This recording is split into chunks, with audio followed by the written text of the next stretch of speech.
Good morning, everybody. Sorry, my computer was giving me a message. I was distracted by some random hair I see in the middle of my head, but I don't know how to do it backwards. Okay. Good morning. Good morning. It's Sunday. My name is Teri Hunter. I'm an intuitive astrologer. Good morning, J-Dog. And I'm here every Sunday, most Sundays, to talk about the week ahead and the transits and to do a tarot spread for you. It's interesting. Thank you so much, J-Dog. I have my own personal transits hitting me right now. And good morning, MK Mountain. Good to see you. And so I've kind of been in a weird funk, just sort of, thank you so much, Art Brooks. Thank you. And I've been just struggling sort of with the South Node. And good morning, Katerina, I'm sorry. I've been kind of struggling getting back in the groove of work. And I'll be very frank that I feel like for the last couple of years, I've been on this hamster wheel of chasing the transits, right? And trying to make sense of the transits in a personal way that makes me understand my soul's imprint and why did I choose this time, this place, and this dynamic to incarnate in. Well, this last week, one of my clients reintroduced me to Christopher Witecki. He's on YouTube and he's very interesting, very prolific astrologer. And I started listening to some of the podcasts that he was a guest on this last week. And I found a lot of stuff that he said really resonated with a lot of the stuff that I say. And even to the fact where we both sort of started our careers in Hollywood and would do astrology for the people in the production offices. I found that quite interesting. But anyway, so I started to delve in a little deeper into his theory. And he has, it's called an 11-step system. And he has assigned the planets or the numbers and planets correlations. And when I was listening to him, I just thought, wow. I usually go by Nikolai. Oh, geez, his Ukrainian last name is, I can see it, but the pronunciation escapes me. So I'm just going to, y'all kind of, if you look up Stanovechevich or something. Anyway, I started to think about how narrow and how much we categorize the planets. So I wanted to talk this week about the outer planets. And then I'll look a little bit about the numbers and the degrees and how they correlate to planetary energies. I'm not going to give you a lesson in what his theories. I'm just going to apply them to this week and see how they. I know I don't know. Yeah, it's rough for me, but anyway, I wanted to talk about that because I just found it fascinating. So his first theory is the 0 degree represents Pluto. Okay. And it made sense to me because when we think about the 0 degree, it is this boundary, right? And when we go through a transformation, we break up a boundary. Scorpio, Pluto rules life and death. And when we incarnate at the 0 degree, we come in, we're not all incarnating at the 0 degree, but I'm thinking of the 0 degree of Aries, that first co-creation with the universe, where the soul agrees to have its knowledge sort of die under the veil to come into the human experience and make choices from the heart. And then the number 1 degree is the sun. And when we think about the sun, it's that Plutonian circle with the ego right in the middle. And how do I fit in this big world? And what is my place? Well, this is very interesting to me because we have Saturn and Neptune hovering over that world axis, the 0 degree of Aquarius. And right now, Saturn is at 1 degree. Neptune is at 2 degrees, making a square to Jupiter in exaltation at now 1 degree, but it was 0 degrees. So I was thinking about this all week and how Pluto represents a protection in his theory, a protection and to put up boundaries about what is important to the heart, okay? And the heart is represented by the 1st degree and that you are the center of your universe. Okay. And then the second degree represents your feelings. And everything that we think about is processed through our feelings. That makes so much sense. I say this all the time. Now, the interesting thing to me was when he got to the third degree, now we're talking about Jupiter. What do you believe? Now, this is all taking place right now because Pluto is making a quincunx to Jupiter, and Pluto's retrograde at 3 degrees of Aquarius. I hope that you're going to be able to follow me a little bit, because what I'm seeing here is the outer planets. And Jupiter just moved into Cancer, and within a few weeks, Uranus is going to move into Gemini. And all the outer planets are going to be in a new dynamic that are going to set up how we process through the personal planets. So this was super fascinating to me. So right now, Jupiter's in Cancer, and that square is from the family, the traditions, to the self, Saturn and Neptune. And we could feel this erosion of the old self, an erosion of the things that were important to us at one point. Now, I love astrology, but what I have noticed is that I'm more interested in the psychological dynamic of astrology, how the planets contribute, support, challenge our path versus them doing something to us. So I can feel my interest is shifting and it's broadening. And Jupiter's entry into Cancer is making me think about how do we nurture ourselves and what are those traditions and are they still relevant? Because if we think about Pluto representing those Pluto and Pisces both represent psychological dynamics that are not necessarily obvious to us. When we're looking at Pluto, we're looking at how there's power and control, where our boundaries are not strong or where our boundaries are too strong.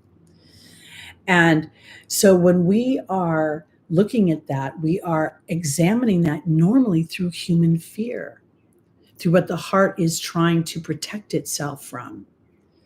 And so I feel like right now, as the planets are moving into air and fire, that our personal passions, our thoughts, again, are going to become more obvious, that our thoughts co-create with the universe and bring us into this space of experience that sometimes we feel victim to. But when we recognize that that divine disruption offers us an opportunity to experience the Aquarian side of ourselves, the new version of ourselves, the genius of ourselves. But before we can get there, we have to dig through where do we see ourselves from our heart space, the number one, where Neptune and Saturn are residing right now. Who are you based on your history, and who do you want to evolve into based on your soul? This is why I feel like there's so much challenge. And that feels like it's challenged to the Cancer energy in Jupiter, because do I believe that I'll be exiled if I am not like everybody in my pack, or if I stray off into new beliefs, or I broaden in some way? So the heart being the first degree, okay, of Leo, represented by the sun, is now Saturn is at that degree. So Saturn is pushing and limiting and restricting everything outside, all the outside structure, to make us more aware of what is the truth of our heart. Neptune is at 2 degrees of Aries. And this is the feelings. Okay, this is your emotions. This is the moon. And Neptune is saying, are you escaping? And if you're escaping something right now through either distraction or through, Neptune, you could want to sleep, nap, do drugs, watch movies all day long. Is that distraction because you're not following your heart and you're afraid to follow your heart, the more erosive side of Neptune? Or is this an opportunity to go into a pause, to connect with the divinity within, that takes us now to Pluto at 3 degrees retrograde Aquarius? What do you believe? The 3rd degree is that Jupiterian degree. How will you expand and how will you broaden? So I'm very engaged in this theory. I feel like um, the focus this week is on I protect myself. Okay. That's the Pluto energy. I protect myself from energies, from experiences, from news, from information that does not align to my heart and to my future. Anything right now that feels as if it's thwarting your future, as if things are darkening. And I say that in a way as if, something quote unquote bad is going to happen. I don't believe that's true. I believe that our awarenesses are breaking open and the reclaiming of our healthy boundaries with people that we've been trying to either impress or engage with or feel accepted by, those things are going to shift. So I think my channel, I don't know what's happening with the channel right now. I know that I feel very much in a pause. I'm not chasing the moons to do videos right now. I'm not chasing the months to do the monthlies, because I can feel something within me wanting to expand beyond this small place. It's almost like I'm starting to recognize that the outer planets are really running everything. And the inner planets, that's Mercury, Venus, Mars, the moon, the sun, they're all swimming through these outer dynamics and trying to find themselves within it. So this is where I'm very much focused right now. So I want to say that while all of this, the square between Jupiter is very much this, it feels like it's the self versus the family history of how I have been interpreted. And that's the major square point. And as you've expanded, your interpretation of yourself has also expanded, while others may have been, staying in basically the same vibration. So how will we process that? I think one of the questions for this week with that square, is this something I've always believed? Is this a habitual belief, like money doesn't grow on trees? Or do I now incorporate the things I know with the divine laws of the universe, and I know that money comes as a vibration to me, and as I open up to that vibration and don't look for the human way will it show up, which is fear-based, money will come. Now, at the same time, okay, we have Chiron. So we have Saturn and Neptune sitting at the beginning degrees of Aries, the self. Then we have Chiron holding steady at 26 degrees of Aries, the very last degrees. Now, this similar, Christopher and I are similar in that I think the first 10 degrees are like beginner degrees. I think of the second 10 like teenagers, and then the last are more the adult or the mastering. So here we are at Chiron, 26 degrees, mastering the self. Now the 26 reduces down to an 8, which is the number of transfer, for me, of transformation and prosperity. We think of 8 as Scorpio, the 8th house.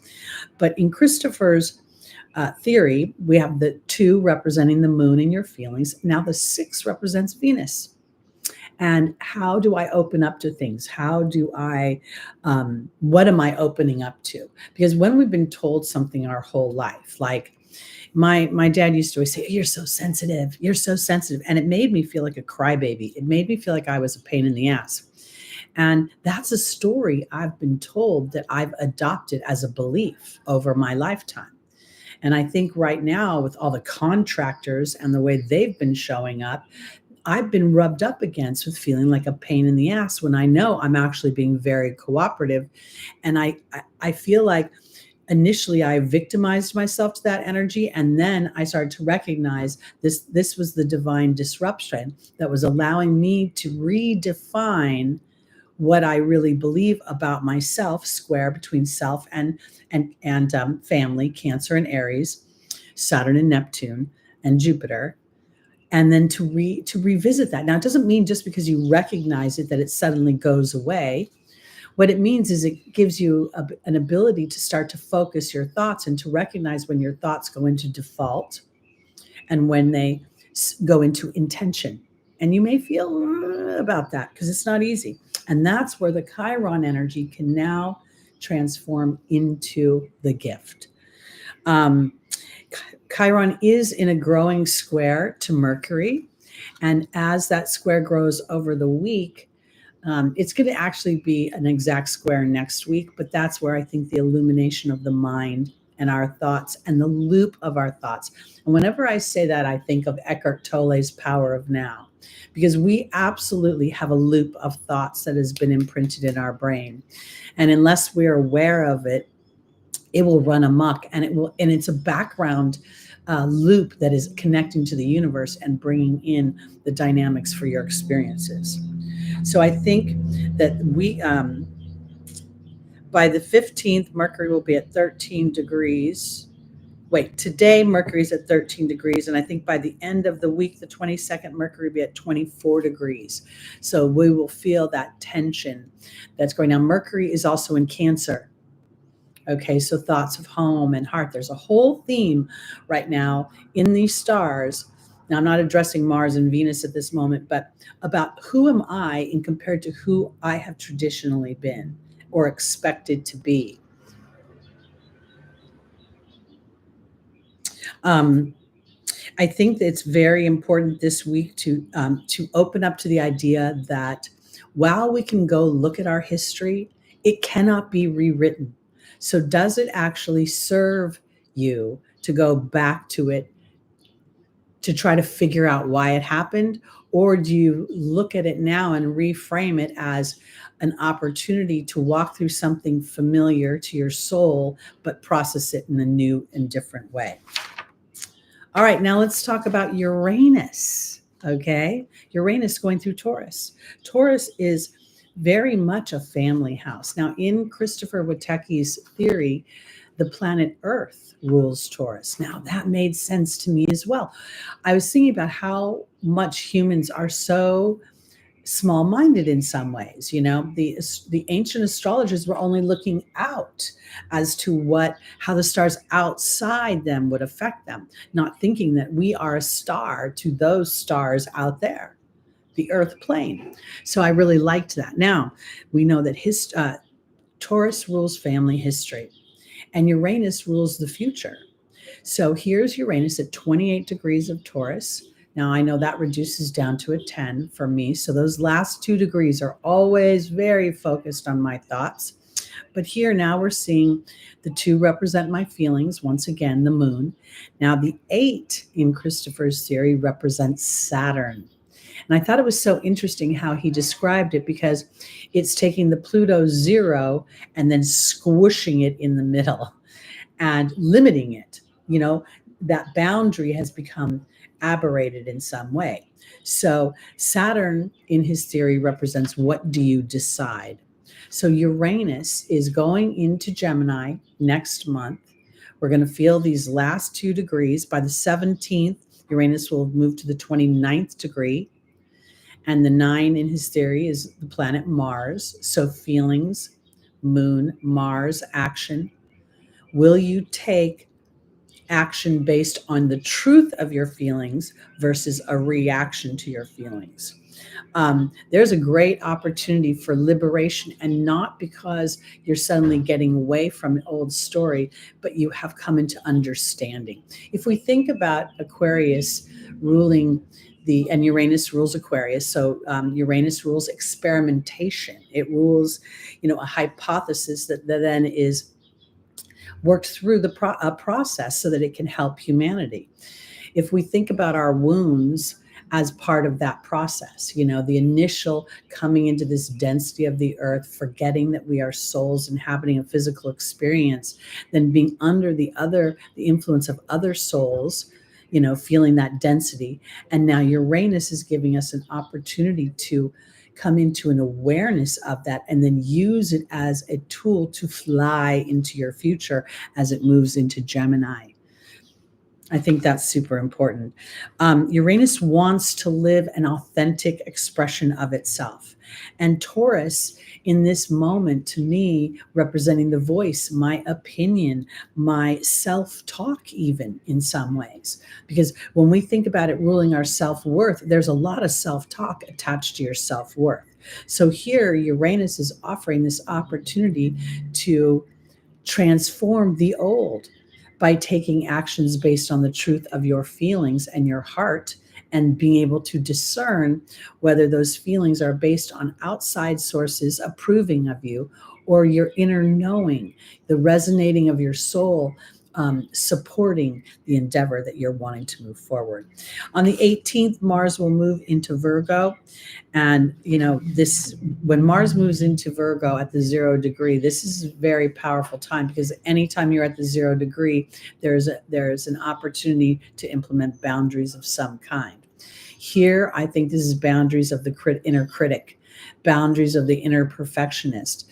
I very much think that the Virgo energy is about a journey of taking those first 5 houses of your childhood and your early pubescent years, and then moving them into an adult space where you start to carve out your service to mankind through how you operate in your everyday life. So I think this is important. The other thing that's going on with Mars is it becomes the focal point of an apex between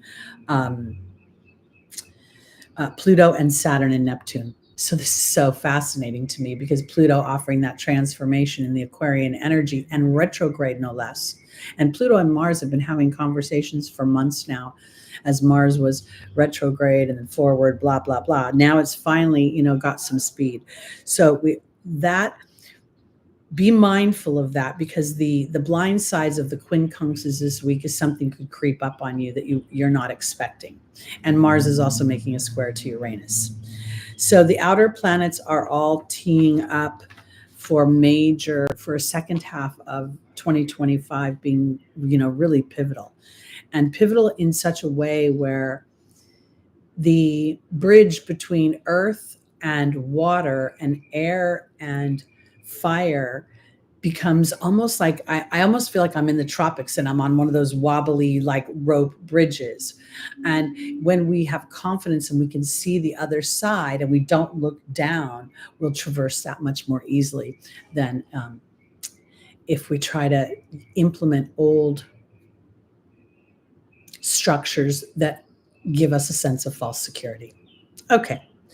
All right. So I'm going to be diving more into this guy's theory and learning more about it. I really think he is onto something.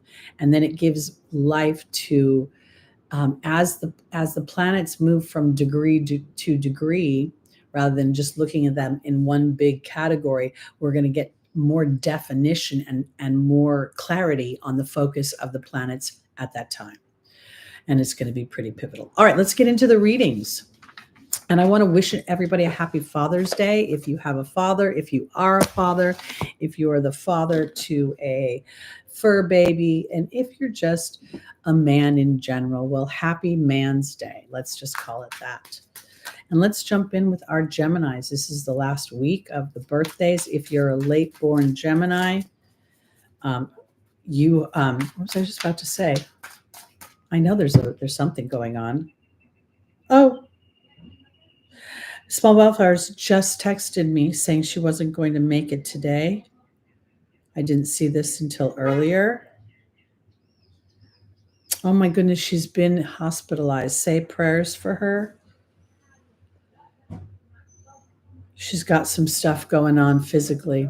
So, and that doesn't surprise me, because she's got a Virgo 4th house and Saturn's going, South Node's going through there. Gemini, okay.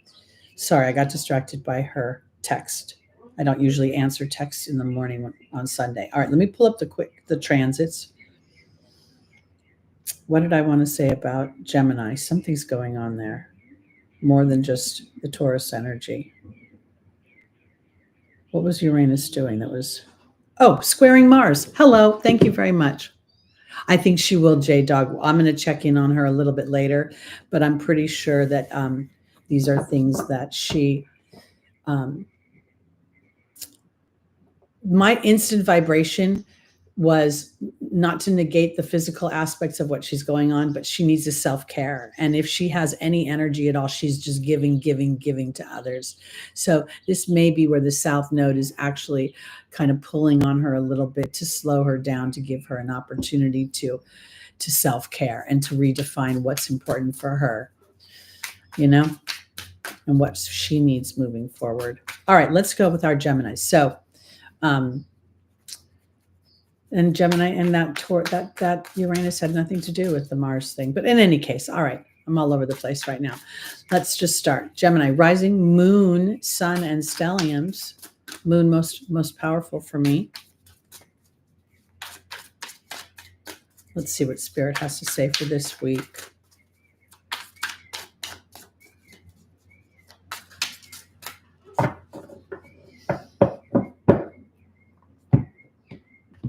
All right, we have Temperance reversed. We have the Knight of Wands. We have the Five of Swords, and we have the Tower. Something about beliefs for Gemini is up on the docket. And it's interesting to me because the Temperance card in this deck offers two roads, but there's rainbows and there's so much beauty in the flow of this card.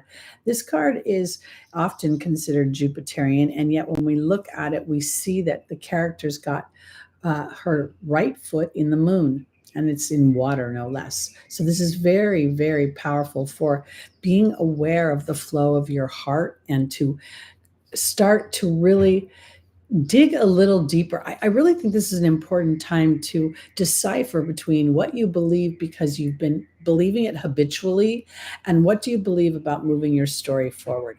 And I'll tell you with the channel, I think the end of 2024 really kind of sent me into such a hyperdrive of production that it made it made me hit a wall, and then the construction at the home and all of that.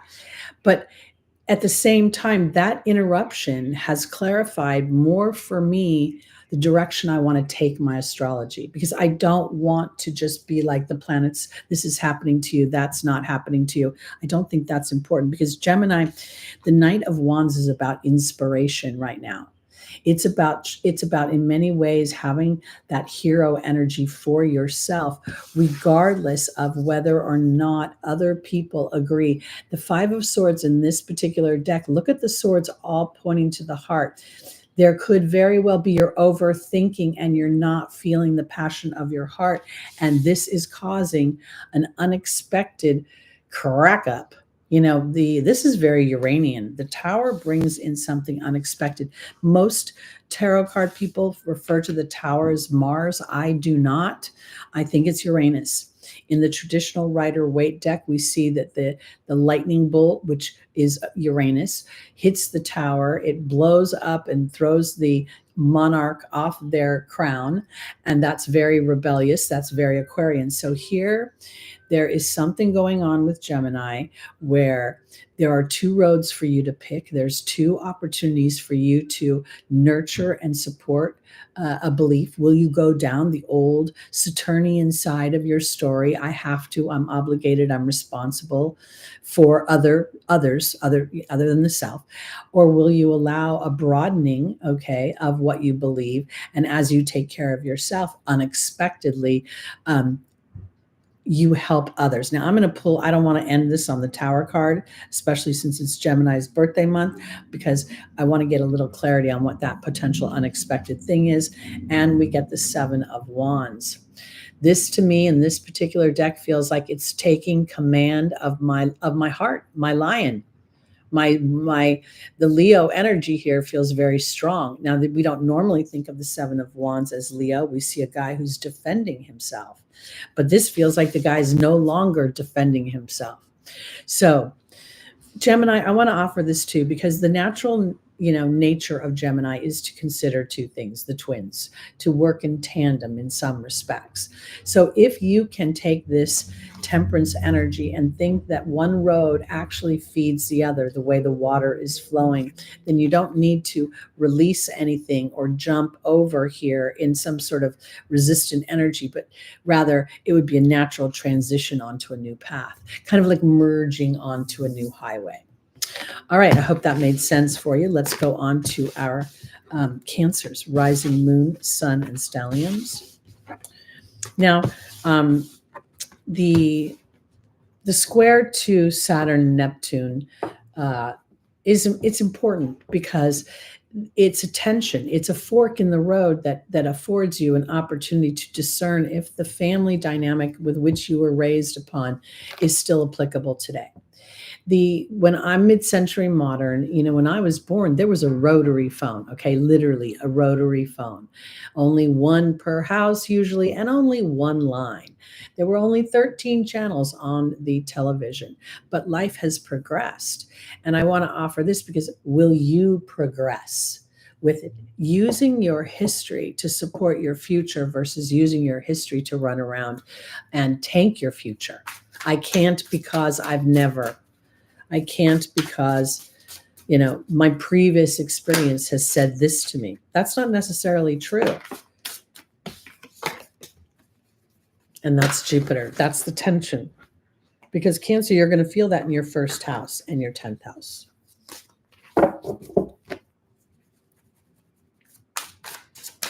Oops. So that could be about how your public image is, how you, wait, that's not true. Cancer's your, hold on a second. I'm on Gemini. No, I just finished Gemini. I'm on Cancer. Cancer's the first house. Aries is the 10th house. Yeah, okay. I messed myself up there for a second. Sorry. All right. What's going on with these cards being all upside down? This is my big surrender to disorganization lately, or things running amok, not going the way I planned. Oh. Cancer, rising moon, sun, and stelliums.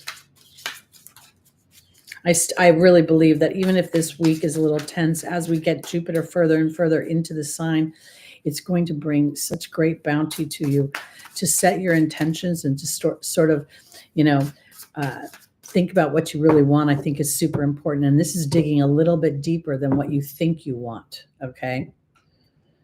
And people, when I say that to people, I know they don't really always understand it, but I have found, as I've aged, I've found that I did things unconsciously that I didn't even want, but I thought I wanted at the time. I bought a Barker lounger, okay? Because at one point I thought my brother-in-law would come visit my apartment here by the beach with my sister, and he could sit in the Barker lounger.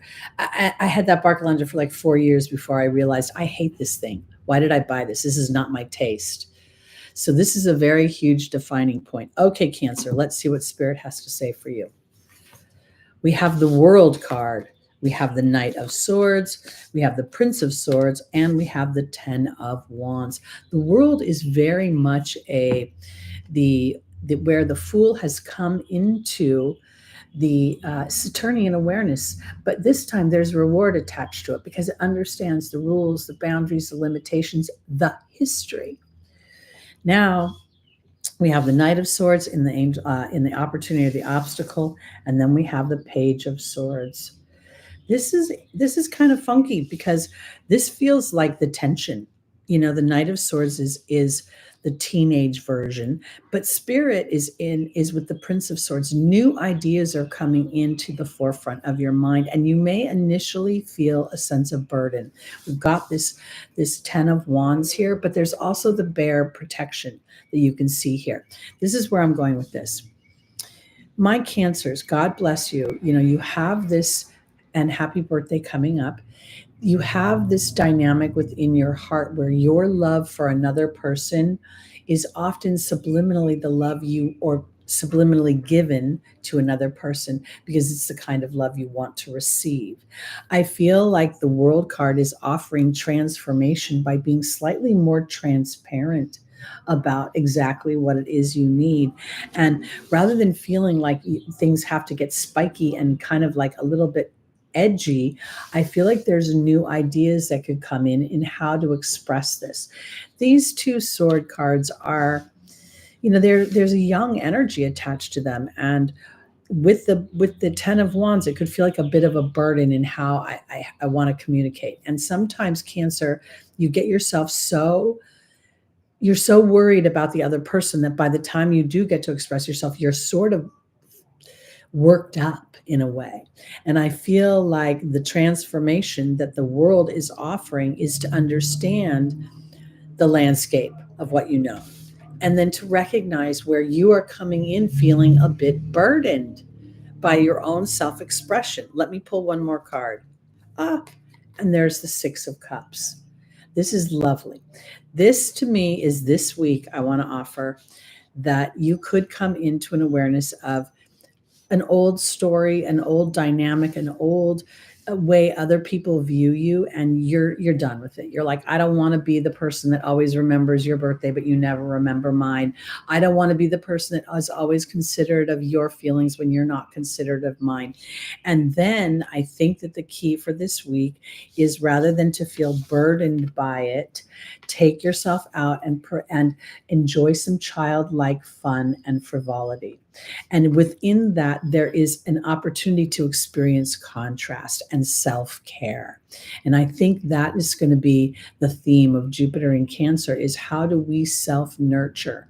How do we provide for ourselves abundance within the home of our mind? You know, Jupiter rules teaching. There's a large element of cerebral that's impacted within the Jupiterian energy that we often don't recognize. The other thing that's interesting about it is that Jupiter could take you on certain travels. You know, I don't know why I want to say this all of a sudden, but you could be dreaming, Cancer, and dreaming of like old stories or people from your past, or even like metaphoric dreams, you know, like you don't actually see your dad, but you see a representation of something that's historic. And this is allowing you an opportunity to connect to the intuitive part of yourself. Again, these things get masked sometimes in the caring of others in the Cancer energy. So this week, implementing childlike behavior that is fun, and also being aware that if childhood memories come in, that there's a duality to each one. And if it feels negative or it feels oppressive in some way, which Saturn could very much represent, then it's an opportunity to say, that was then, and because of that contrast, I'm ready to move over here. My mind is very much in an old loop of you done me wrong. Like literally, I've got all these people that just say one thing and do another, people who need my help, but you know, the rules of engagement have gotten blurry. And I realize that all of these stories are playing, or all these people are playing to an old story. And my mind literally like boomerang so fast back to you done me wrong, that I'm being tasked in a way to be very conscious and then use phraseology to neutralize it. Everything is always working out for me, you know, things like that, rather than trying to address the annoyance per se. So be mindful of that. And for the late born Cancers, I want you to know that there's a sextile to Uranus liberating you from this. And all of Cancer's been feeling it. The Cardinals are not having a good time. Chiron is squaring or opposing you in some way, or conjunct you, and it is bringing up old wounds. So, all right, here we go. On to our Leos, rising moon, sun, and stelliums.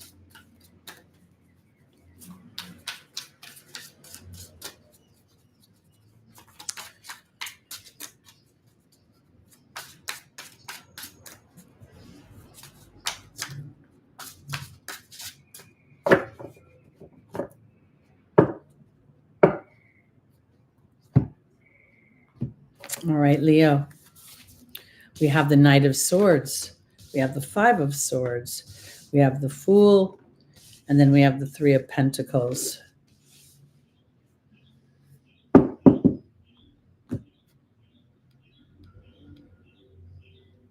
You know, when we think about the Leo energy, we are very much thinking about the idea that Pluto is opposing early degrees of Leo.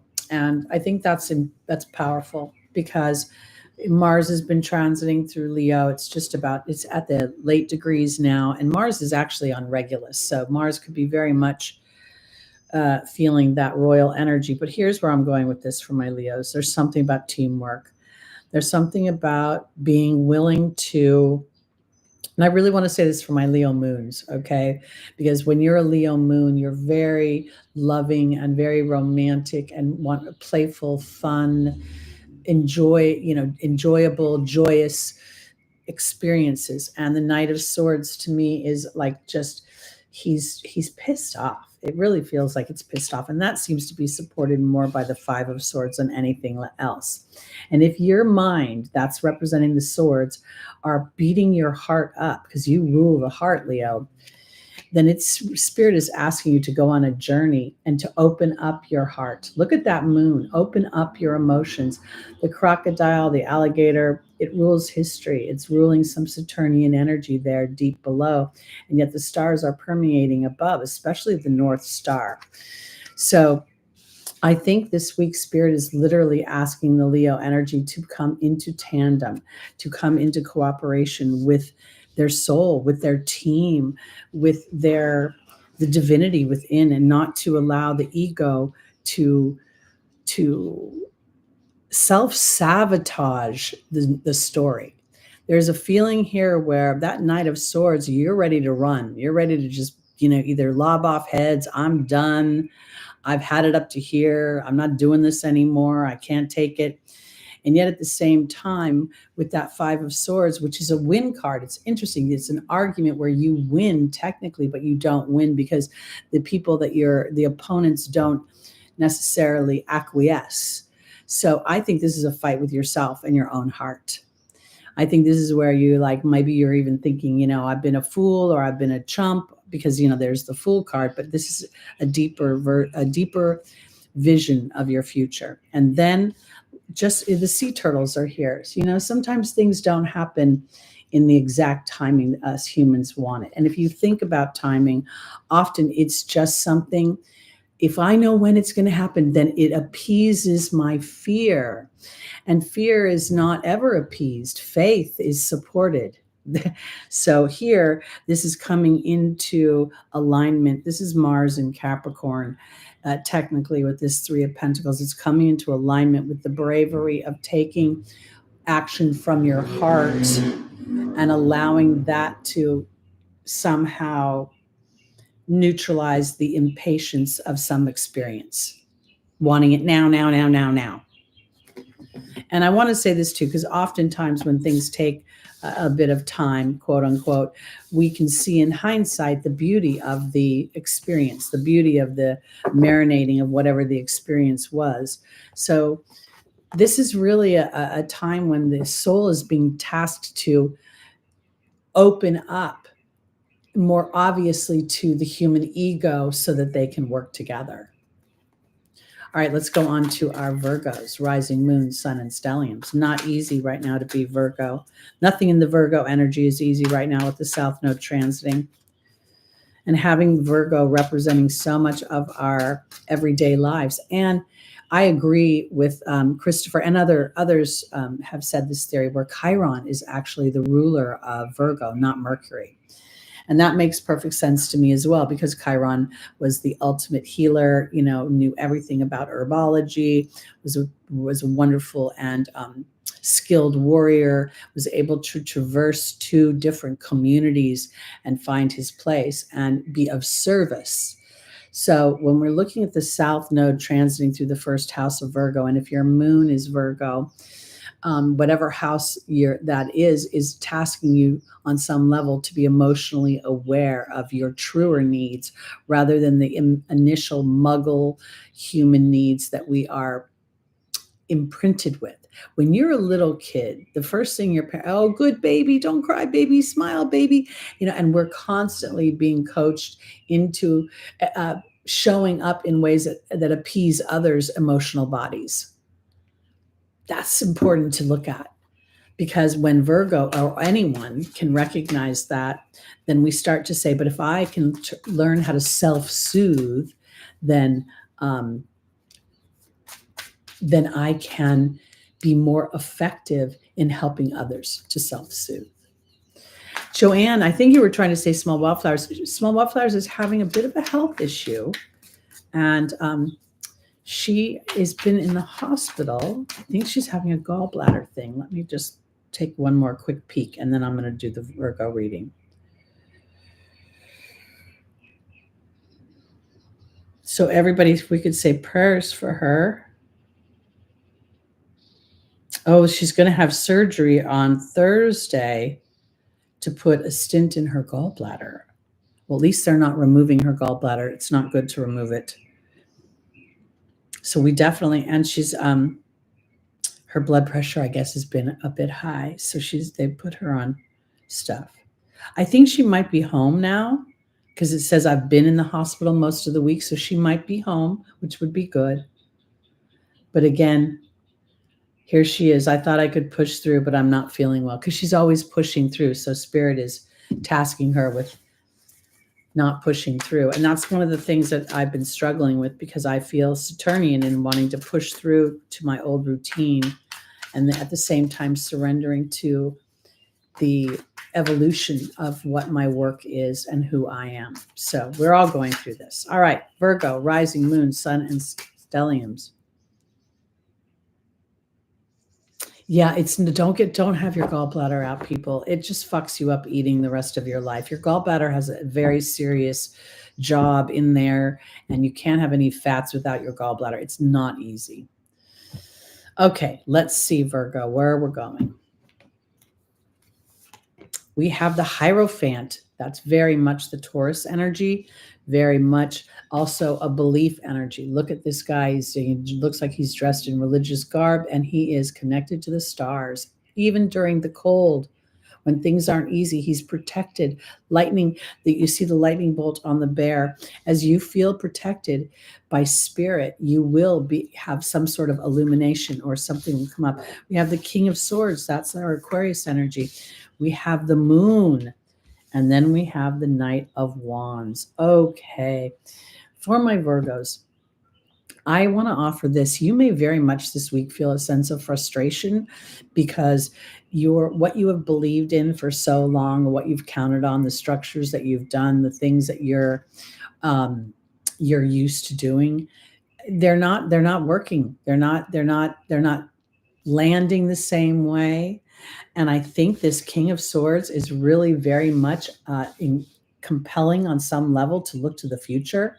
And this king is not emotional. You know, he kind of knows where he's got to cut off certain things in order to facilitate the future. And here is this Piscean moon energy. And the reason the moon is confusing here in the Pisces energy is because that Pisces energy is so compassionate to other people that inadvertently it's really thinking about, well, how will this land on other people? How will this affect other people? Now think about the idea that Virgo is naturally one of service and one of perfecting that service. I'm going to fix you. I'm going to fix you. Or because here to me, this is very much Spirit saying this Knight of Wands is about fixing your own passions, following your own passions, whatever that may be right now. The fire signs they're mobile by nature. You know, when you think about when a wildfire gets going and you put a little air into it, it just takes off. I think what's looking at for Virgo is that there is a revisiting. When I look at this labyrinth, you know, he's got his finger in it and it's sort of hitting a star. There's all these runes, it almost looks like, and then the dove of peace. There's something going on where Virgo is revisiting. Maybe it's like, because I don't think that every Virgo is necessarily looking at things from a star's perspective, but even the most earthbound Virgos right now to me are, what is my future going to look like? And Spirit is encouraging you to take that view from an inspired place. And I want to offer this because I really would like to start to support Chiron being the ruler of Virgo. Now, mind you, Mercury is exalted in Virgo, and I'm not going to take that away from Mercury. But I do think that with Chiron representing health, Virgo representing health, that makes a lot more sense to me. It also represents the chronic wound that never seems to go away. And yet the dove of peace is encased within that labyrinth, that circle. And as I look to the future, I start to recognize that whatever my present or past has been could very well support the passions of tomorrow. Because this is definitely a journey, and I think it's a reframing. And even when we look at, let me look at this for a second. There's a bit of a phoenix head. I don't know if you can quite see it on the tip of that wand. Can you see the bird beak? Sort of looks like that. To me feels like a version of the phoenix rising. So, they don't tell you so many things. Modern medicine is so incredibly frightening. I really feel like that's one of the things I'm most excited about uh, coming into balance, because the body is so powerful. And I have personally experienced, I have such a resistance to modern medicine. I really do. I'm not on any drugs. I know that sometimes my blood pressure is high and sometimes it's low. I know that sometimes I feel swollen and sometimes I don't. I also recognize what I'm eating. So if we were to really, clean up our physical bodies, we'd have to go through a series of cleaning up other institutions. So yeah, I wouldn't get on those statins. They give you peripheral neuropathy, and that's everything. That every intervention seems to have a bigger problem than it does a solution. No, I've had a series of abscesses in my mouth over the last decade, and every single one of them, except the first one where they did a root canal, I've been able to fix myself. And I'm more and more. I have a ton of books about herbs, and I do the same thing with Lucky. Although I go through the initial muggle stage of being afraid and thinking I need to go to a higher authority, and then I realize that higher authority is God. All right, on to our Libras, rising moon, sun, and stelliums. Okay, we have the Emperor. We have the Princess of Pentacles. We have the Six of Wands and the Star. Well, isn't that nice? Thank you, J-Dog, for helping us in the chat. I can't guarantee I'm going to get to timestamps later. I can't guarantee anything right now. But let me look at this, because this is really interesting, because when we think about the Libra energy, we're looking at the 7th house for Aries, right?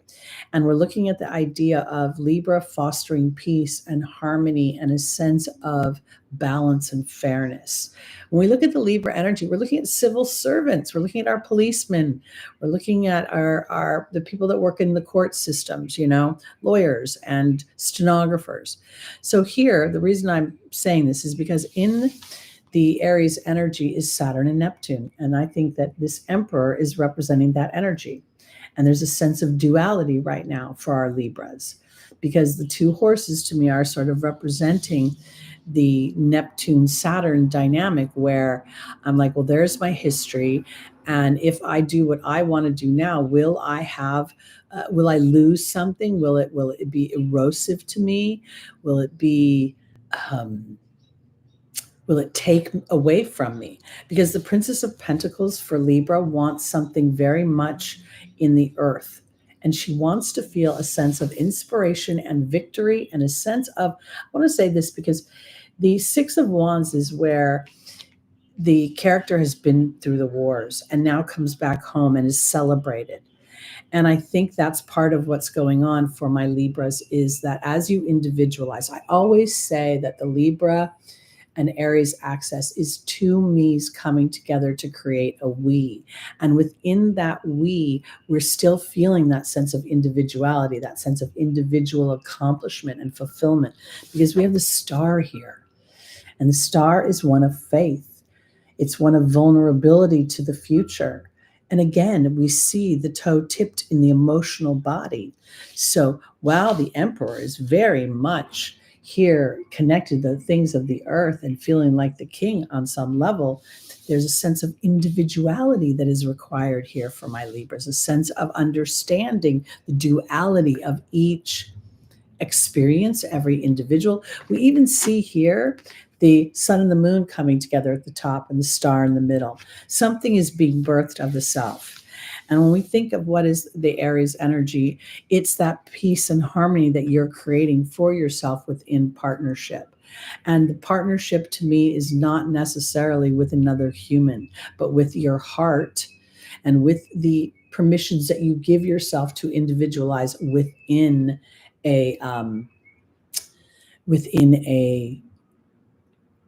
interaction with other humans. That's where I want to put it. Joanne Wildflowers has been in the hospital. She's had some gallbladder and blood pressure issues. So she's not with us today, but she's with us here in spirit, meaning her love is here. Her body is resting. So we're going to be excited about the time stamps and how that works out this week. So we're all getting this, there is just an erosion of old structures. That's Neptune and Saturn squaring Jupiter, our spirituality. Oh, God bless. Let's go on to our Scorpios, rising moon, sun, and stelliums.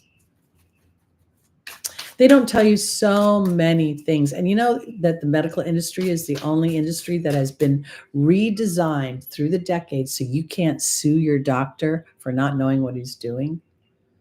Statins do promote Alzheimer's and dementia, absolutely.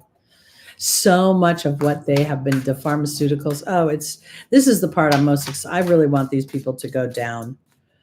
I think that the pharmaceutical industry is the biggest cartel of drug abuse in the world. Scorpio rising. Okay, if you're Scorpio and you've got strong Scorpio energy, you have such a responsibility. Your soul came in understanding transformation and power on a deep level and then implementing that here on the planet. A deep awareness or a deep longing to be aware of the psychology that lives beneath. All right, here we go. Scorpio, rising moon, sun, and stelliums.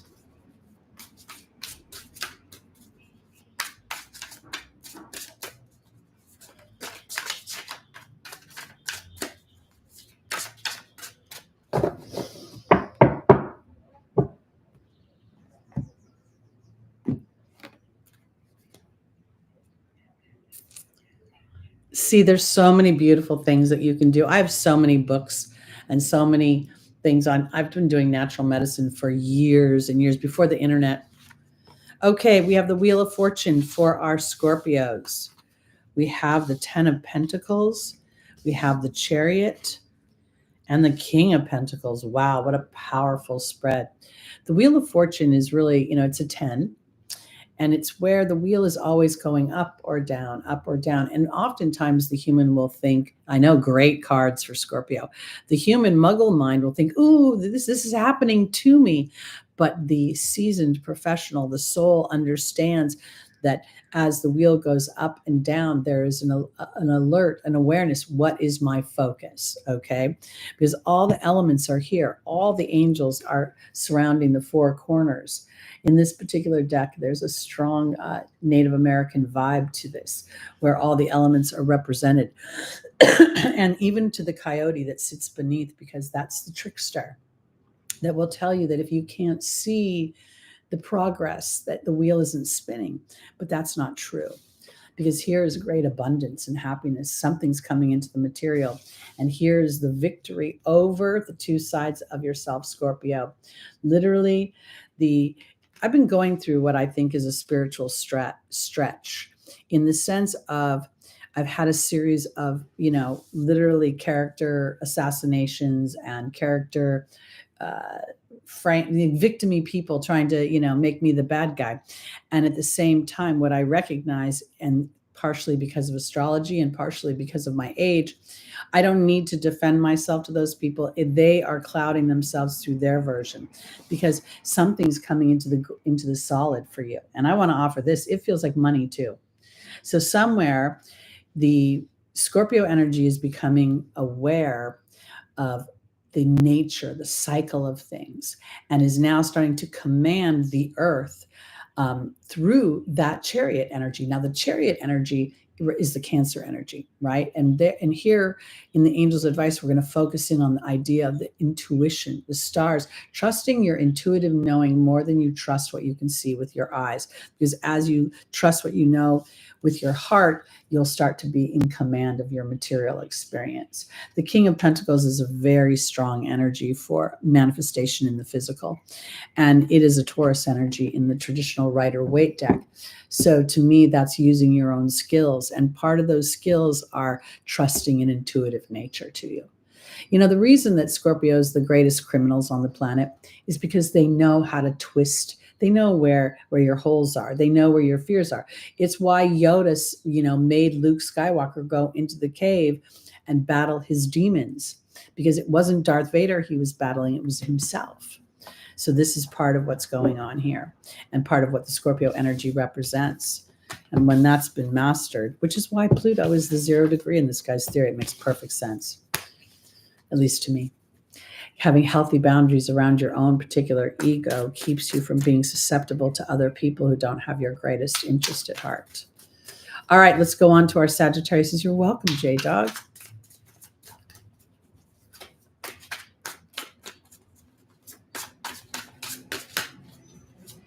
Rising moon, sun, and stelliums.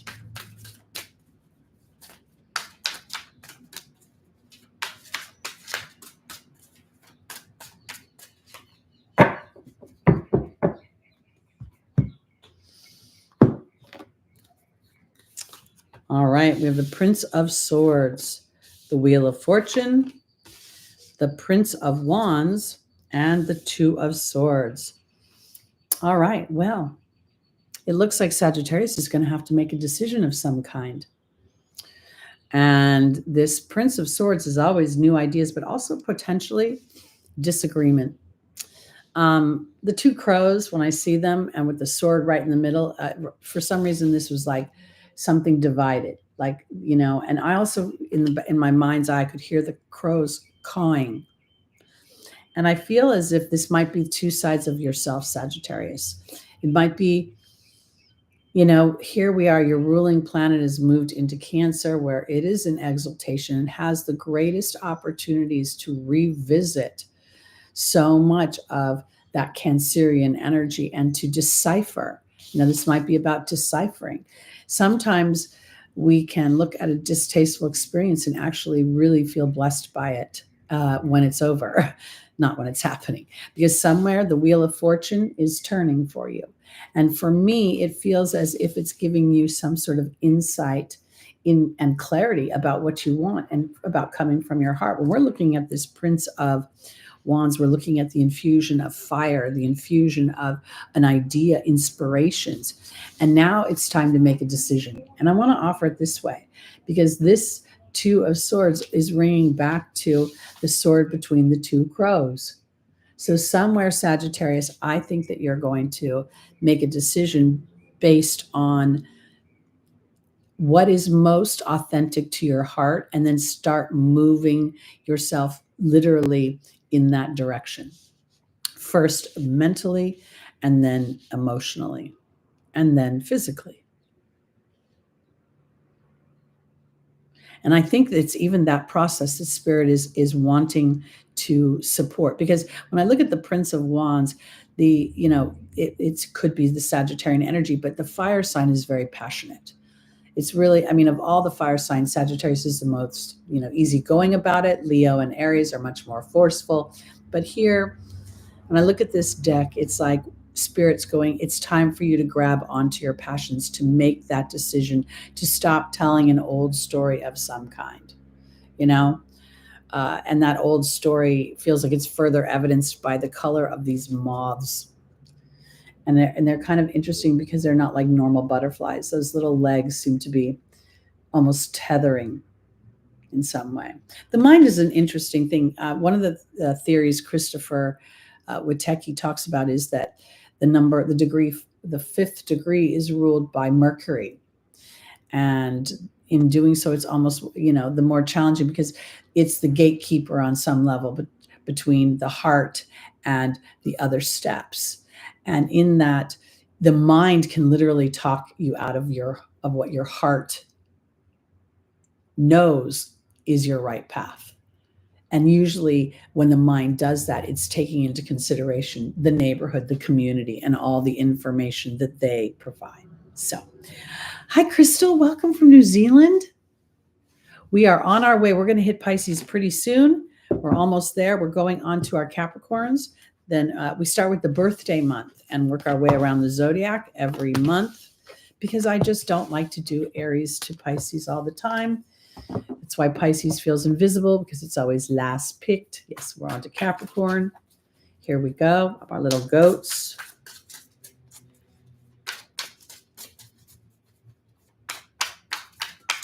So when we think about the Capricorn energy, we're looking at the Aries is the fourth house.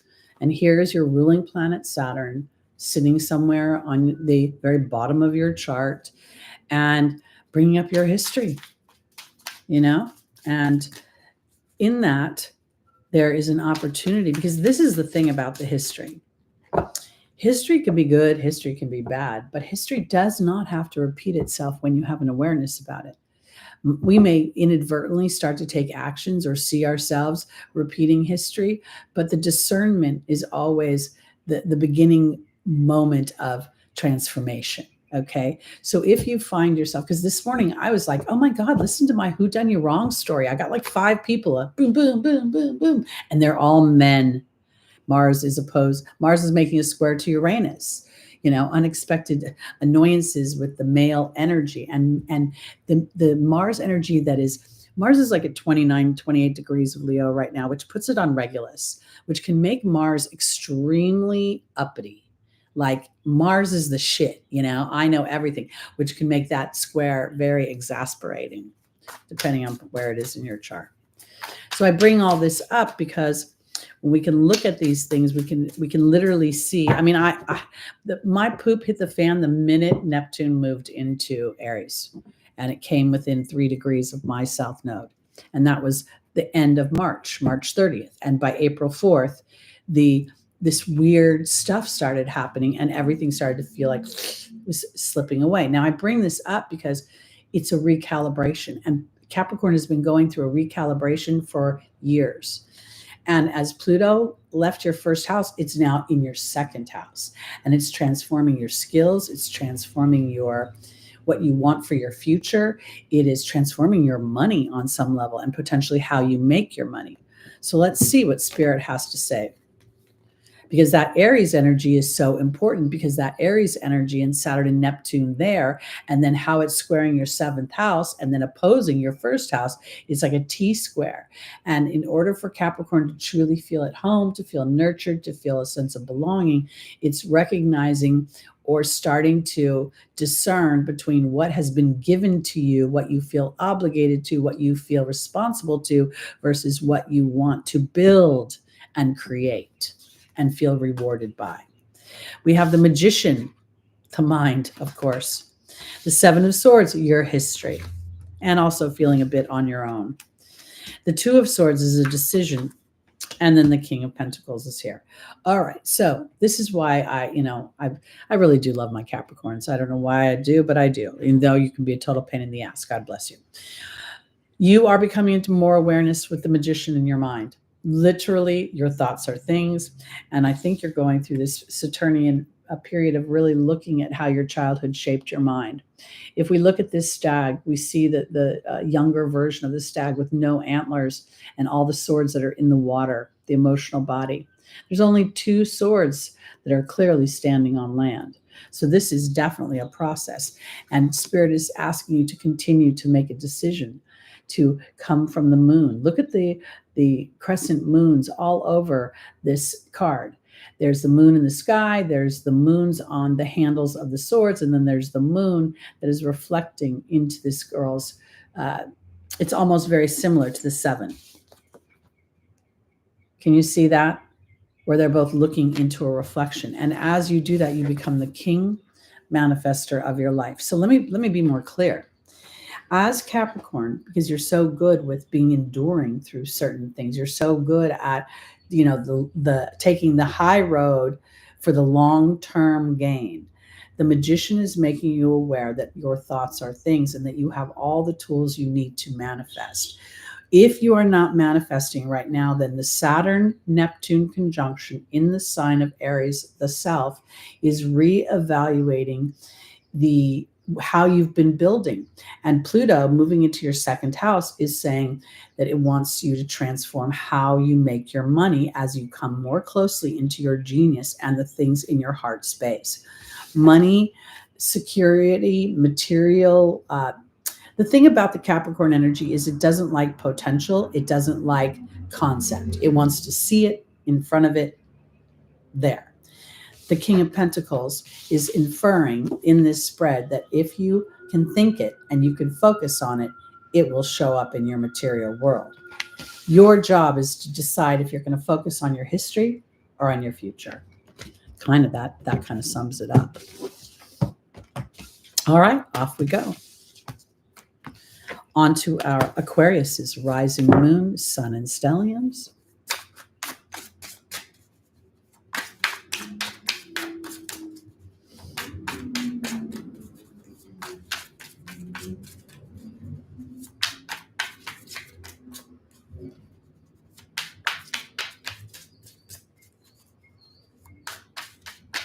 MK, you know, it's interesting is so many of the drugs that they put you on, you can't have grapefruit because it stabilizes naturally. It messes with the drug. It's so annoying how the drug companies have bamboozled the humans. We're very much in Atlantean times, you know. We're very much revisiting where technology has run amok. And we're becoming less and less connected to our hearts. All right, Aquarius, let's see what's happening for you this week. You know, I want to offer this because your ruling planet is in a transit yod. I got to bring it up. Hold on, where's my notes?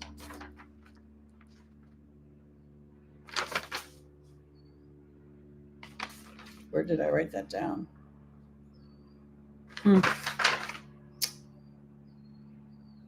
I hate when I have a bunch of different notes and I can't find what I'm looking for, and I think I'm so organized. Where is my... Oh, here we go. Mars moves into Virgo at 0 degrees, and it becomes the focal point of a quincunx, or of a yod, a transit yod, between Pluto at 3 degrees of Aquarius and Saturn and Neptune in Aries. So I want to bring this up because with Pluto transiting through your house, maybe I should have brought this up sooner, your actions, your anger, the warrior in you, be mindful of that. And be mindful of, like, it's not about not battling, it's about picking your battles and how do you battle. All the warrior energies on the Zodiac are very instinctual and very intuitive, but they don't get credit for it because they're looked at as, oh, the unexpected, the rebel, you know, the militia. But in order to promote some kind of rebellion against an old story, you not only have to know the story, you have to be willing to walk through the unknown and trust your gut.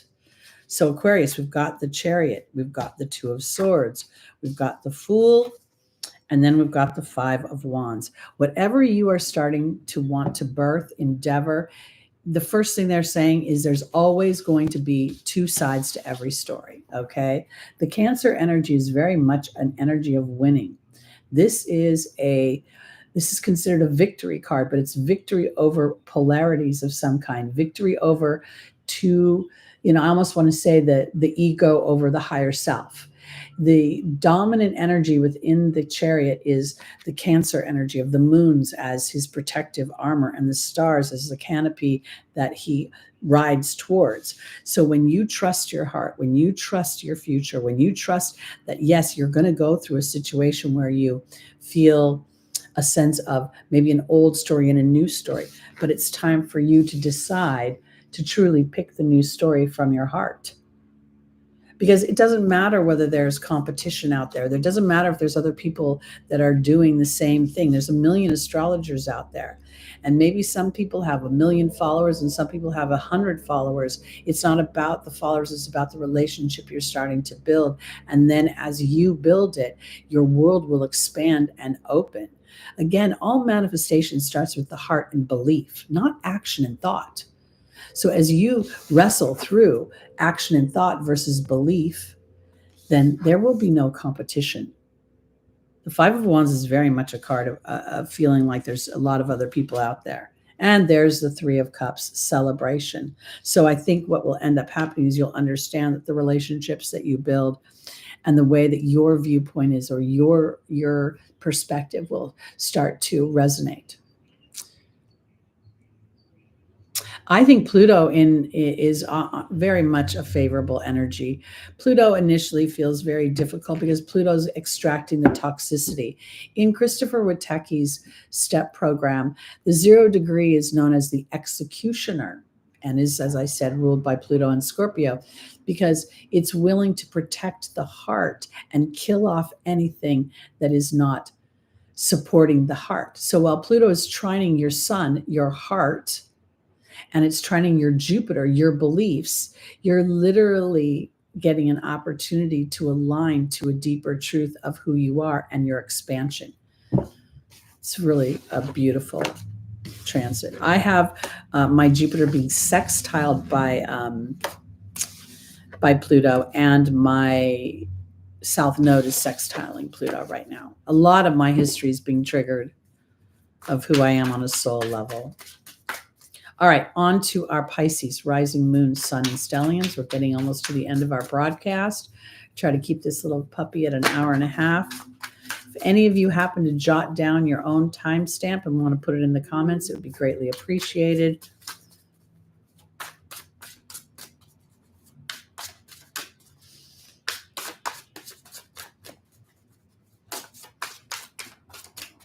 I want to, as I'm starting to tune into the Pisces energy, I very much want to bring up for the late degree Pisces rising that your, in Placidus, your first house is really very much Aries. And that can be a bit of a mind meld on some level. Because I really resonate with the Placidus house system. I don't like putting everything into one pie. It feels like the pie slices being cut up randomly isn't so random. It feels like it's the soul giving you a clue as to what you really want to work on and what you don't necessarily need to work on as much. For instance, like when there's a house with no planets in it, you're going to look at the ruling planet and then where is that planet in what house, and then that's what you're working on. So I kind of feel like for my late born Aries rising, be mindful of your first house being very Aries oriented, and whatever Saturn and Neptune are bringing up right now in those late degrees, because it's going to retrograde back into Pisces, 29 degrees. I don't think it's going to move. I know Neptune's not going to move past 29, and I think Saturn might go to 23. I don't quite recall at this moment, but that's significant because when that retrograde comes up, it's going to be fine tuning the things you're experiencing right now. And then the bravery moving forward of your truly Aries first house. And if you're an early born Pisces, I'm sorry, not an early born Pisces. If you are, because I'm kind of addressing the late born Pisces, but the whole Pisces energy is about, on some level, coming out of the dark. It's about transcendence from and the integration. I know most astrologers say that it's the end of the zodiac. It's where you transcend from the physical back into the non-physical. But for me, while that is true on some level, the main focus is the integration of the physical and the non-physical coming together, that we come to an understanding by the time we've come to the whole zodiac. So the escapism and the drug abuse and the madness that we see in Pisces is not really there. Instead, it's been transformed into the disruptions are divine markers on the road. All right, Pisces, here we go. Hope that made sense. The Six of Cups, that's joy, childhood-like behavior. The Knight of Pentacles is a Virgonian energy, the Queen of Cups, and the Three of Cups.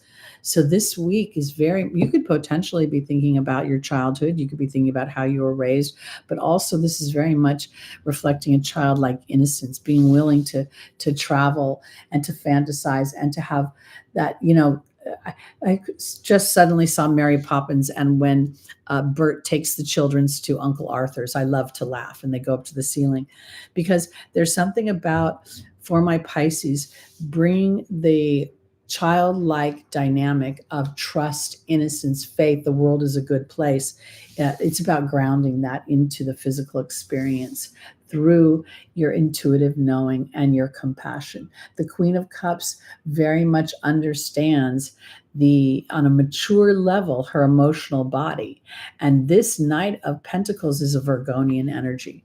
So if for some reason Pisces is not feeling, because again, the South Node is in your 7th house and it's traversing in a way, releasing toxicity.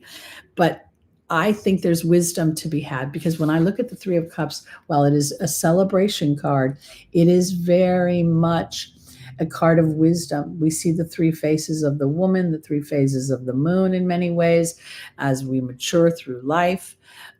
So I think for my Pisces, this week is a recognition, is a better way of putting it, that having a childlike view towards the world is really grounded. It's really practical. It's part of the rewrite of the Pisces energy. And it's what Saturn on some level was asking of you while it went through your first house for 2 years, asking you to put structure into your creativity, structure into your imagination, structure into your ability to create an environment for others that makes them feel seen and heard, even when you don't feel seen and heard.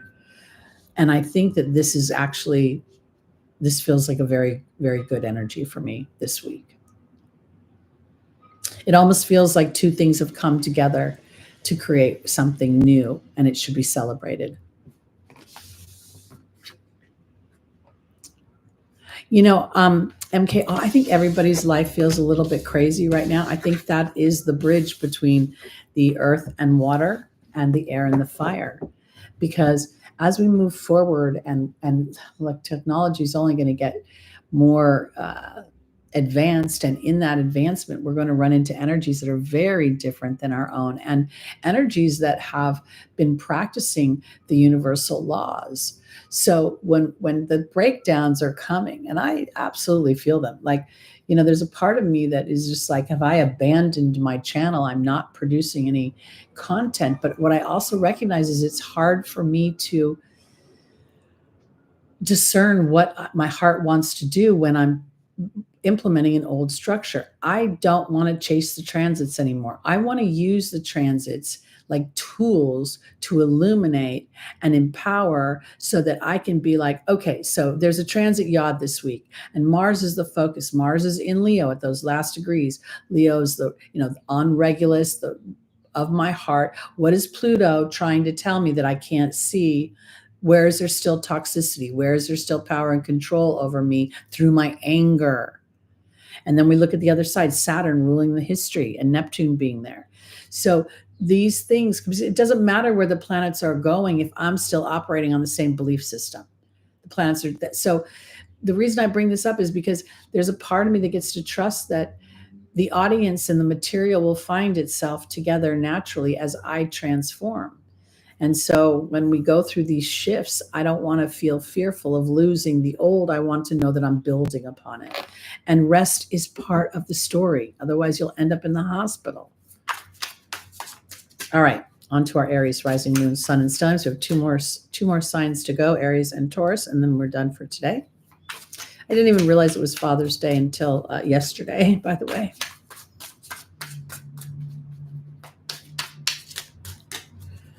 All right, Aries. Not easy for you right now at the same time, because we've got Chiron at the late degrees, we've got Saturn and Neptune at the early degrees, but this is a slowdown, and it's an implementation, and it's a call to the hero. It's a call to really recognize where anger, resentment, frustration, brash, harsh behavior. And I want to offer this too, because you don't have to be an Aries that's implementing that behavior. You could be an Aries that's receiving that in that energy. And in the reception of it, you could go, that guy's an asshole. And yet at the same time, you can also become the brave hero that goes, okay, I know better than to try to school that asshole. I'm just going to turn away from the asshole because it stinks. And I'm going to start to only worry about my own behavior. I think that's really what Aries is going through, because that pioneering spirit is about the rediscovery of self from a higher vibration, Neptune. All right, here we go. We have the Strength card, which is the Leo energy coming from the heart, taming the Kundalini energy. I love it. And if we go a little bit, we see the infinity sign. It's on the strength card in all versions, but this time it's encasing the heart. And I feel like when I'm looking at this, I almost feel like I'm looking at Christopher's 8 is Saturn and the history of my heart. And I've tamed the history of my heart. Then we have the Queen of Cups, the Queen of Emotion, the Judgment card in the Angel's Advice, and the Four of Cups. Oftentimes in the cup deck, we see a couple things. We see the Five of Cups representing sorrow and divorce. We see the Four of Cups representing a melancholy, like God is trying to give you a gift, but you're only focused on the other three cups. I think this is very powerful because for my Aries, the emotion of anger and frustration, the emotion of feeling hot, is important not to tame for others, but for your expression and for your being the true queen or king of emotion that you are on the inside. Because this Judgment card, especially in this deck, feels more like I'm praising the Great Spirit for the opportunities to display a new version of myself. Because right now, while you may still feel as if you're still looking at the same old story, there is a huge gift being offered. And of all the things that they could have put in this deck, they put the sun here, the sun representing your heart and the Leo energy as well. This starts with the Leo energy. So for my Aries, sometimes trusting the heart is also understanding where you are in the game play. Aries rules the competitor. So, not every man is on the field. When it's the defensive team's turn, if you're on the offensive team, you sit on the bench. If you are in battle, and it's the infantry's turn and you're an airman, you wait your turn. There's something about learning and trusting and knowing and taming in a way that makes you a more skilled warrior, your own anger, frustration, and the lower dimensions of the Mars energy. And that may get tested by the square to Uranus over the next few days. So be mindful. It doesn't say you won't get hot. It's how you get hot. All right, here we go. On to our last sign of the day, our Tauruses, rising moons, sun, and stelliums. I really like pondering the idea that Taurus is ruling the earth because it's so easy if we think of the earth as our planet, we think of our body as our own planet, and we only see out our eyes. I don't know that I'm an old woman until I get on this broadcast and I see my neck and I see my tired looking eyes. When I look from this side, I feel like I'm, a seasoned part of myself somewhere looking 40, 50 years old. The earth is the same way. The earth is on some level, and I'm saying this for Taurus, always looking at things from projecting out. And so I want to start to offer that, to think that we are each part of our own earth, because Uranus is rewriting how we stand on the planet and the history we've walked on the planet. And if we think about the Taurus energy and Gemini being your second house, this is very powerful because as Uranus moves into your second house, it's going to bring a huge whoosh of energy into the house of your voice, of your opinion, of your skills, of your ability to grow something. You think I'm starting to look younger? Oh my God, that would be amazing. I don't really want to be younger. And actually, I don't know if I don't like looking older. I guess I think that's just one of those layers where you realize that you get judged because when you're older, you get treated differently. And that's so much of the human experience that we're rewriting. Because in ancient times, the people who felt our land was sacred knew that the elder is where the wisdom lies, and they revered that wisdom. And so it worked more in tandem. So I think we're doing that. Thank you, J-Dog. I appreciate that. I think I'm just worn down from literally being so angry lately. The last contractor, while he got the job done, he didn't finish the job. and he villainized me, and I'm still pissed off about it. And I know this is my story because, here it is. This man is asking me to overlook something that was perfectly fine. He broke it. Then when in the repair, he wanted me to take a lesser version of it. And in doing that, he made me feel like a pain in the ass. That's an old story that my dad used to always make me feel, and my mom.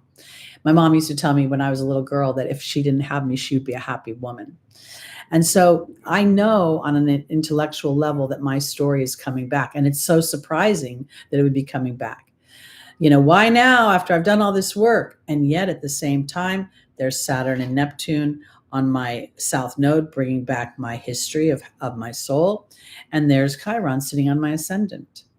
So how will I now, in my awareness, I'm not going to fight how I feel, but I'm not going to surrender to it. But I'm not going to fight so much I exhaust myself. It's a Libra balance game here.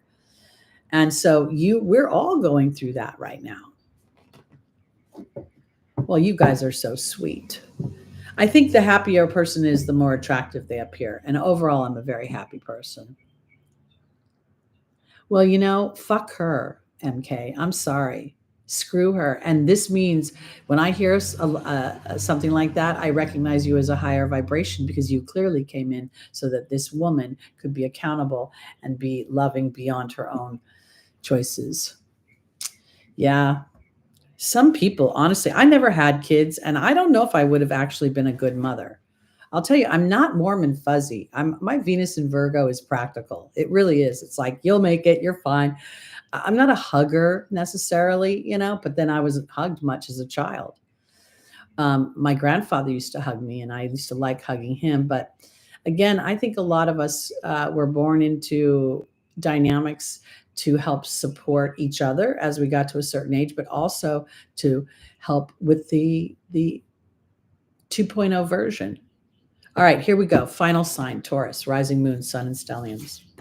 The 9 of Swords, worry. The 5 of Cups, sorrow. The Prince of Pentacles and the 3 of Pentacles. I got the 5 of Cups a lot last week for me, and I was pissed off, I'll tell you. And then as the week went on, I recognized that I was only focused in on my challenging dynamics right now. My 26-degree Aries rising puts my first house very Taurian. So here's Taurus worried about security. We could also see Uranus kicking up the dust in its square to Mars. Worry is a form of prayer that does not serve you. And if you look at this particular deck, how it depicts the 9 of Swords, the spider web, the collective cosmic consciousness, the butterfly, the white butterfly, or it could potentially be a moth in the web, to me that's the web of the divine that's being blocked by the worry, by the I can't see the solution because I'm too focused in on the sorrow. And yet Spirit is saying there's something greater happening, Taurus. And if you're following your heart, you'll know that to be true. Because the thing about Taurus is Taurus can sort of put up with things because it doesn't like change. And it doesn't want change, and it wants something it can understand and predict. And even if it's out of balance, sometimes at least it can predict it. But now we see this 3 of Pentacles, which is Mars in Capricorn. The worry that Taurus may be feeling right now could be the exasperation of the Mars and Uranus square. It could be very much, if we think about the idea of Aries is your 12th house, Taurus. So the dynamics that are happening within the Aries energy with Chiron and with Neptune and Saturn could also be stoking something within you that is a soul's history that you've kept locked in or buttoned down. And now when I look at this 3 of Pentacles, I feel very much like, even though it's Mars in Capricorn, I feel like this is about taking action with your history, starting to look at it. And am I focused so much on what doesn't work or what does? While I'm still pissed off for whatever this contractor didn't do, I'm very blessed and very happy with what he did do. And that I now get to walk around my home and feel that it's fresh and new and clean being very important to me. So this is my choice. Will I focus in on the sorrow, or will I focus in on what is working? And I think that's really powerful, because last week I kept thinking I was about to, experience this Five of Cups in a way that was very distasteful. But as the week progressed, I realized it was my own focus. I was looking, that's not right. That's not right. And that's also the South Node in Virgo, stoking the perfectionist that makes us feel discontent. So I think this week it's for Taurus to recognize where worry is a form of prayer that doesn't serve you, where things are lined up. And maybe this is time to sort of dig deep into your animal instincts to know that, Taurus, this is the kind of the interesting thing. Taurus will worry about money and security, but it will also rise to the occasion. It doesn't, while Taurus, sometimes people think it's lazy, it's just exhausted after plowing the fields. Or so here, I think that coming into connection with spirit, knowing that things are in a gestation period, knowing that you're transforming in many ways. You're rewriting something, and your skills, your talents, and your voice are opening up. So overall, this week is to do your best to focus in on the things of your heart. And if for some reason you're processing something such as a disappointment or an unexpected upset, look at the depths of that upset and what it has to offer you. Most of the people I've had an upset with, I don't give a rat's ass about. They're not in my life. They're not close to me. They're not even my friends. They're just randoms that have had opinions about me that don't even know me to have an opinion. And that's where the deciphering comes in. Because that Aries Taurus in me is like, this guy walks in here, is like, I know this. And I'm like literally saying, no, you're wrong. This is what I want. And he still walked away with his own viewpoint. Was I unsuccessful, or was I talking to some sort of fixed energy that doesn't listen? And is that something I want to continue to kick into my law of attraction? Because the universe wants to work with you. So worry, again, is a form of prayer that doesn't serve you. And this week, you're very much being asked to move into your heart chakra and to discern where your heart is saying, but I want this because it makes me feel better. But it's really a fear-based platform with which that feel better is on. So if I had $1 million in the bank, I'd feel better. Of course you'd feel better. But having the constant flow of money and resources is even more secure than having that lump sum. And that's how Spirit was wanting you to look at the situation, or look at your resources this week.